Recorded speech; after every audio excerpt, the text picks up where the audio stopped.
जय हिंद दोस्तों, स्वागत है आपका हमारे ब्राइट कोचिंग इंस्टीट्यूट के डिजिटल क्लास में। और आज हम लोग इंग्लिश का फर्स्ट क्लास लेंगे, जिसमें हमारा टेंस से रिलेटेड और विभिन्न पार्ट्स ऑफ स्पीच से रिलेटेड क्वेश्चन होगा।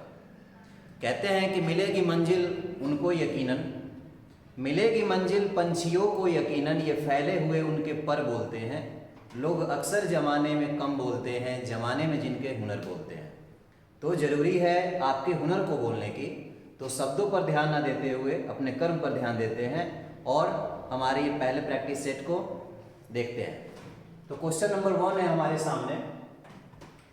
The team along with the captain has put on their uniform before team match. Okay students, यहाँ क्वेश्चन है द टीम along with। जब भी कोई question along with, together with etcetera के साथ जुड़ा हुआ हो, यानी जब दो सब्जेक्ट्स कनेक्ट होते हैं along with के साथ, together with के साथ, तो हमेशा पहले सब्जेक्ट के अनुसार यानी कि फर्स्ट सब्जेक्ट के अनुसार उस वाक्य का प्रोनाउन और वर्ब होता है। तो हम यहाँ पर देखते हैं द टीम। अब बताइए टीम सिंगुलर या प्लूरल? टीम सिंगुलर होता है, यानी उसके साथ वर्ब कैसा लगेगा? सिंगुलर वर्ब का प्रयोग किया जाएगा।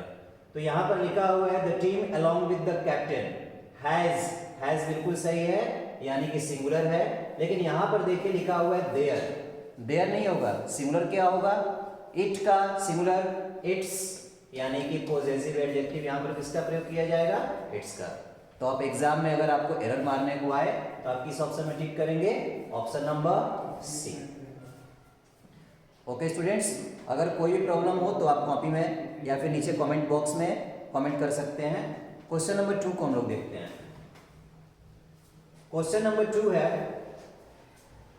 Sanjeev and not his friends, Sanjeev and not his friends irresponsible for their loss. फिर से हम बात करते हैं, यहाँ पर कनेक्टर है एंड नॉट। एंड नॉट का हिंदी अगर आप निकालेंगे तो और नहीं, तो जो नहीं है उसको आप तो शामिल कर नहीं सकते हैं। यानी जब कोई सब्जेक्ट एंड नॉट की सहायता से जुड़ा हुआ हो तो बाद वाले को क्रॉस करते हैं और पहले वाला मेन सब्जेक्ट होता है। यानी सेंटेंस में कौन मेन सब्जेक्ट होगा? Sanjeev. Sanjeev and not his friends, यानी फ्रेंड्स नहीं, किसकी बात हो रही है? संजीव की बात हो रही है। इररिस्पॉन्सिबल फॉर देयर किसके साथ लगता है? प्लूरल के साथ। देयर किसके साथ लगता है? प्लूरल के साथ। जबकि हमारे यहाँ पर सब्जेक्ट क्या है? संजीव है, इसलिए यहाँ पर क्या होना चाहिए? हिज। पॉसेसिव एडजेक्टिव यहाँ पर हिज का प्रयोग किया जाएगा। ओके फ्रेंड्स, क्वेश्चन नंबर 3 को देखते हैं हम लोग।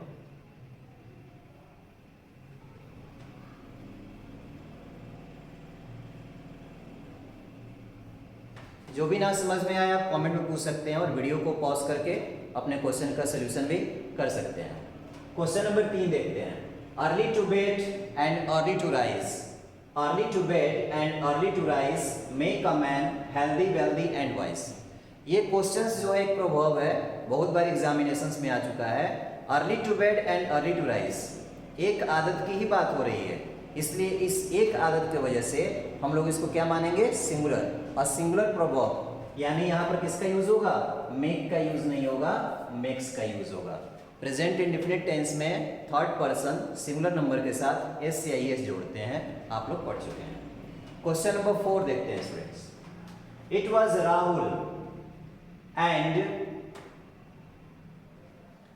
Rahul and me who created a lot of problem since the class. It was Rahul and me. It plus is या was के बाद हमेशा सब्जेक्टिव पेस का यूज किया जाता है। रूल है, ध्यान देंगे। It plus is या was के बाद सब्जेक्टिव केस का प्रयोग होता है। राहुल का सब्जेक्टिव केस तो यहाँ पर दिया हुआ है राहुल, लेकिन यहाँ पर मी जो है ये कौन सा केस है? ऑब्जेक्टिव केस है, इसलिए ये गलत होगा। मी का सब्जेक्टिव केस क्या होगा स्टूडेंट्स? आई। यानी यहां पर आपका सही आंसर हो जाएगा ऑप्शन नंबर बी। क्या गलती है? मी नहीं होना चाहिए, आई होना चाहिए। It was Rahul and me who created. Who किसके साथ लगता है? हमेशा सब्जेक्ट के साथ लगता है। हु आपका रिलेटिव प्रोनाउन है जो कि सब्जेक्ट के साथ लगता है, यानी इसके पहले हमेशा सब्जेक्टिव केस होना चाहिए, ऑब्जेक्टिव केस नहीं होना चाहिए। ओके स्टूडेंट्स, हम लोग आगे देखते हैं क्वेश्चन नंबर 4।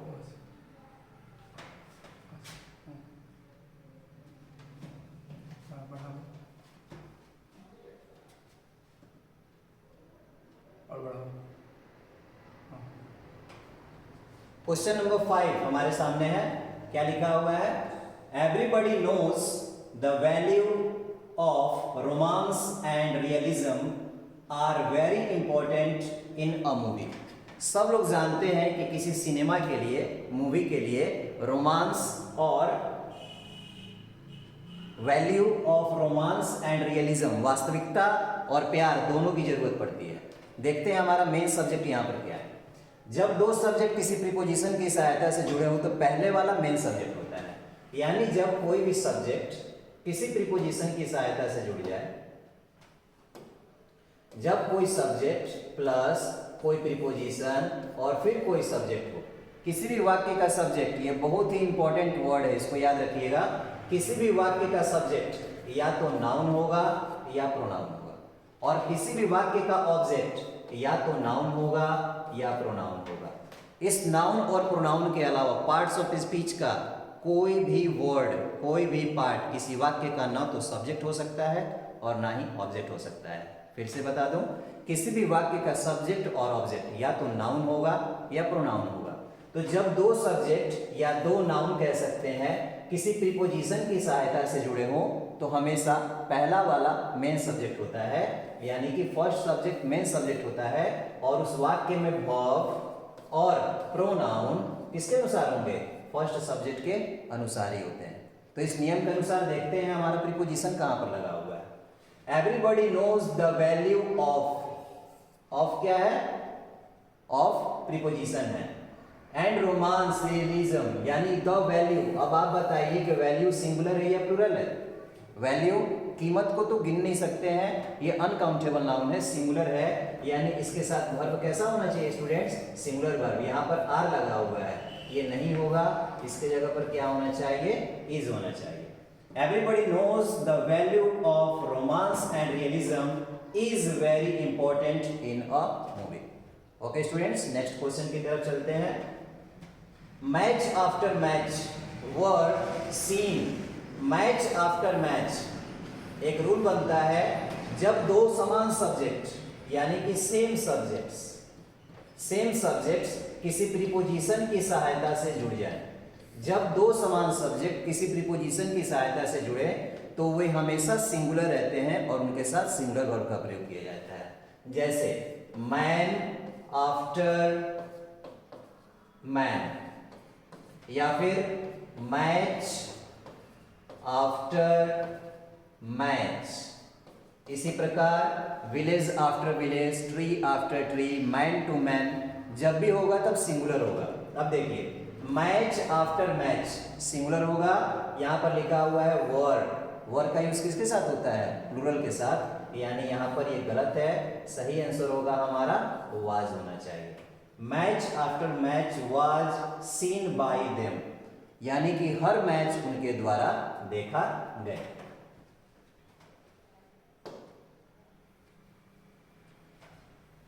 नेक्स्ट क्वेश्चन की तरफ चलते हैं।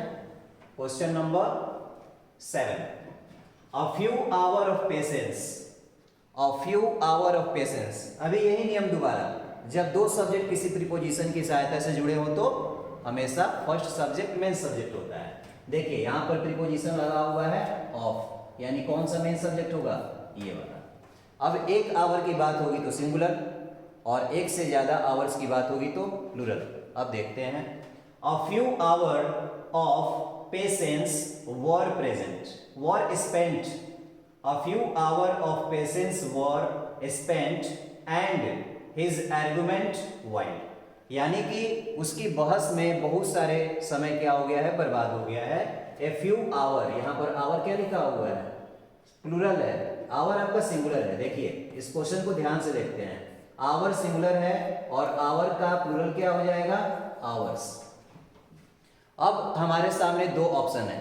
अब आप बताइए कि आवर के अनुसार हम इसको वाज करें या इस वर के अनुसार इस आवर को प्लूरल करें। अक्सर स्टूडेंट्स गलती कर देते हैं, यहाँ पर आवर को सिंगुलर देखते हैं और यहाँ पर क्या कर देते हैं, वाज कर देते हैं। लेकिन उससे कहीं ज्यादा जरूरी एक वर्ड और यहाँ पर है, देखिए यहाँ पर लिखा हुआ है ए फ्यू। ए फ्यू हमेशा कैसा होता है, प्लूरल। ए फ्यू के साथ हमेशा कैसा नाउन आता है, प्लूरल नाउन आता है। A few boys, a few girls, a few students, हमेशा प्लूरल काउंटेबल नाउन का प्रयोग होता है। यानी यहाँ पर ए फ्यू आवर नहीं होगा, क्या होगा, आवर्स होगा। ए फ्यू आवर्स कुछ घंटे, घंटों को हम गिन सकते हैं। A few hours of patience, अब जब ये प्लूरल हो जाएगा तो यहाँ पर वर्ब कैसा रहेगा, प्लूरल वर्ब रहेगा। यानी एग्जाम में अगर इसका ऑप्शन पूछा जाए कौन सा ऑप्शन सही है, ऑप्शन नंबर ए। इसमें मिस्टेक है, आप ऑप्शन नंबर ए मार सकते हैं। फिर से बता दें, ए फ्यू हमेशा प्लूरल होगा, इसके बाद प्लूरल काउंटेबल नाउन, यानी कि वाज का प्रयोग बिल्कुल नहीं होगा, वर का प्रयोग होगा और प्लूरल नाउन का प्रयोग होगा और आवर का प्लूरल क्या हो जाएगा माय डियर स्टूडेंट्स, आवर्स हो जाएगा। नेक्स्ट क्वेश्चन देखते हैं। The little knowledge of politics that he gained through newspaper and magazines are, यहाँ पर देखिए वर्ब लिखा हुआ है are। The little, अब आप बताइए कि लिटिल का प्रयोग किसके साथ होता है। एक फ्रेज आपको याद होगा, a little knowledge is very dangerous thing, अल्प ज्ञान करे परेशान। यानी कि जब किसी व्यक्ति को थोड़ी बहुत नॉलेज हो जाती है तो दूसरों पर वो डाउट करने लगता है, तो इस प्रकार की नॉलेज बहुत ही डेंजरस होती है, इसीलिए कहा जाता है ए little knowledge is very dangerous. अब यहाँ पर देखिए नॉलेज, आप बताइए नॉलेज काउंटेबल या अनकाउंटेबल। नॉलेज को तो हम गिन नहीं सकते हैं, यानी कैसा नाउन है, अनकाउंटेबल नाउन। और अनकाउंटेबल नाउन कोई भी हो हमेशा सिंगुलर रहता है। कैसा रहता है, सिंगुलर। एग्जाम्पल के लिए देख सकते हैं, वाटर अनकाउंटेबल नाउन है, मिल्क अनकाउंटेबल नाउन है, ब्रेड अनकाउंटेबल नाउन है। ब्रेड कैसे अनकाउंटेबल हो गया, ब्रेड रोटी को तुम गिन सकते हैं, लेकिन ब्रेड बनता किस चीज से है, वाटर से और फ्लोर से, यानी आटा से और पानी से, और उसको गिनना संभव नहीं है, इसीलिए ब्रेड को भी नहीं गिन सकते हैं। तो अनकाउंटेबल नाउन हमेशा सिंगुलर होता है और उसके साथ सिंगुलर वर्ब का प्रयोग किया जाता है। द लिटिल नॉलेज हमेशा सिंगुलर रहेगा और वर्ब यहाँ पर आर का यूज नहीं होगा, क्या लगेगा, इज लगेगा।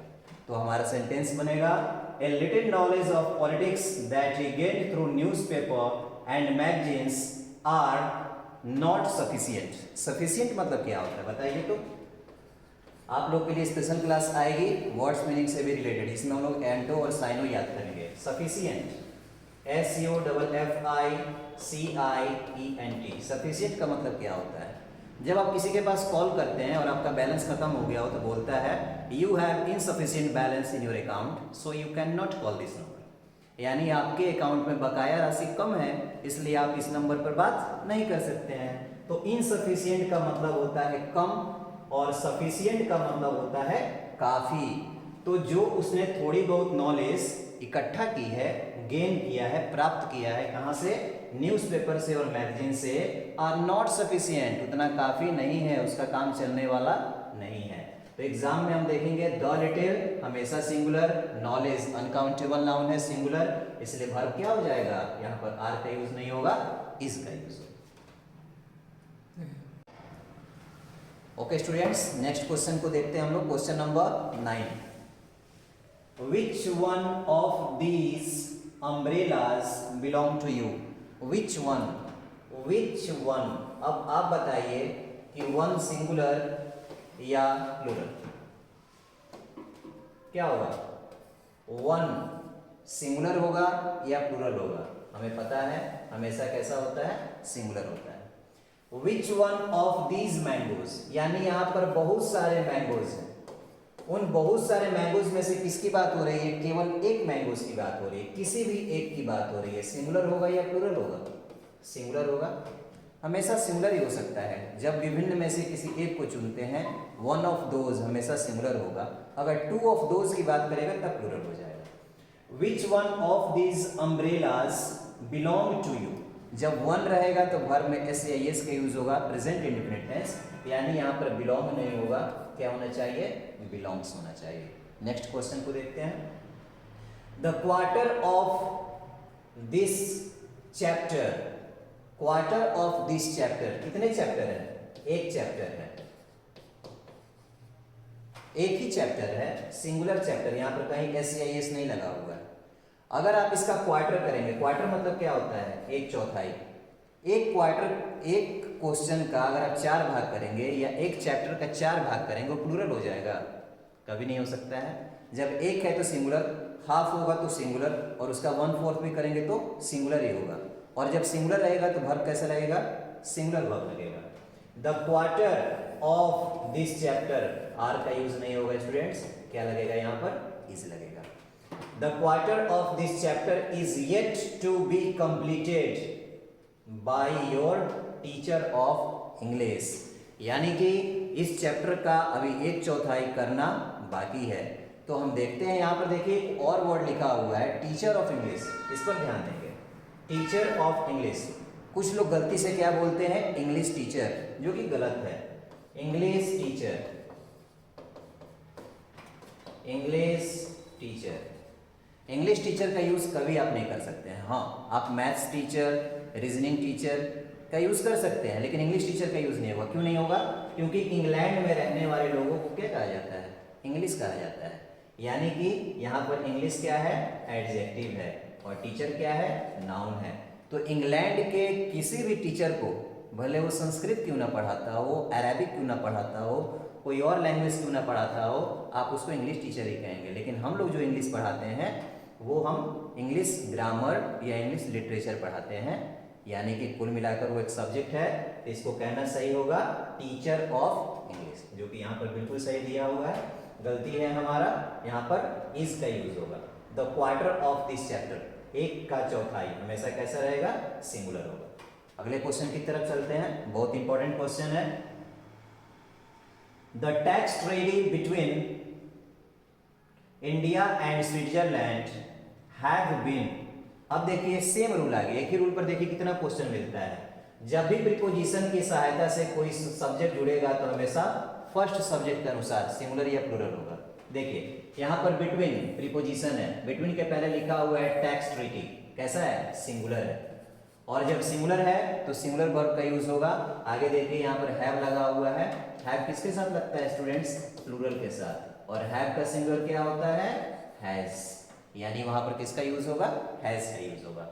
The tax treaty between India and Switzerland has been, not have been, has been named all toothable informations. आप देख सकते हैं यहाँ पर जो हमारा सेंटेंस है इसमें थोड़ा सा स्पेलिंग मिस्टेक जरूर है, लेकिन हमको यहाँ पर ध्यान देना है हमारे सब्जेक्ट पर, उसके वर्ब पर, जो कि वहां पर इस हैज का यूज होगा। नेक्स्ट क्वेश्चन को देखते हैं, क्वेश्चन नंबर 12 को देखते हैं। Question number 12, we need to get sensit, we need to get. तो ठीक है स्टूडेंट्स, आज हम लोगों ने टोटल 12 क्वेश्चंस का सोल्यूशन किया, और आगे क्लास में हम लोग इस चैप्टर को कंप्लीट करेंगे। ये टोटल सेट है हमारे 100 क्वेश्चंस का। अगर फिर भी अगर आपको कोई डाउट है तो आप कमेंट में पूछ सकते हैं, और अधिक ऐसे और वीडियो के लिए हमारे चैनल ब्राइट कोचिंग इंस्टीट्यूट को लाइक करें, शेयर करें, सब्सक्राइब करें। जय हिंद, थैंक यू।